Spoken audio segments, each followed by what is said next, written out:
Lammiif jecha dhabuutu beekaa hedduullee dhabamsiise.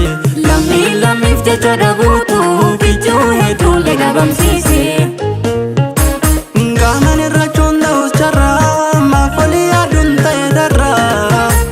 Nuti facaanee akka laaduu maaf dhabne gomoo kan nu barbaadu. Nuti facaanee akka laaduu maaf dhabne lammii kan nu barbaadu. Kan qabu guyyaatti torba nyaata nuti tokkummaa dhabne jibbaata. Aduun bona bokkaan kanaas nutti hammaate haalli jireenyaa nutti ulfaate. Osuma beeknus taane wallaala dhabne hundarraa dhama jaalala. Waan nuti hin beekne nutti faalani dallaa jibbinsaa nutti jaarani.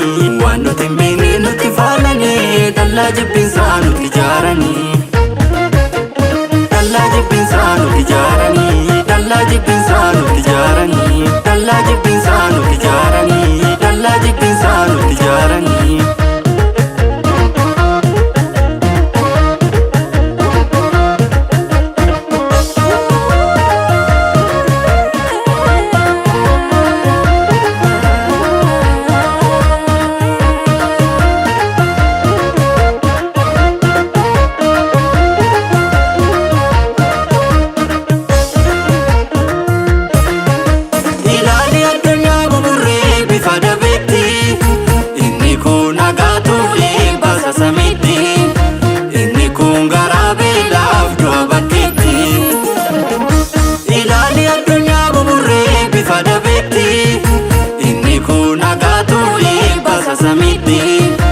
Inni kun garaa beelaaf du'a bakkeetti.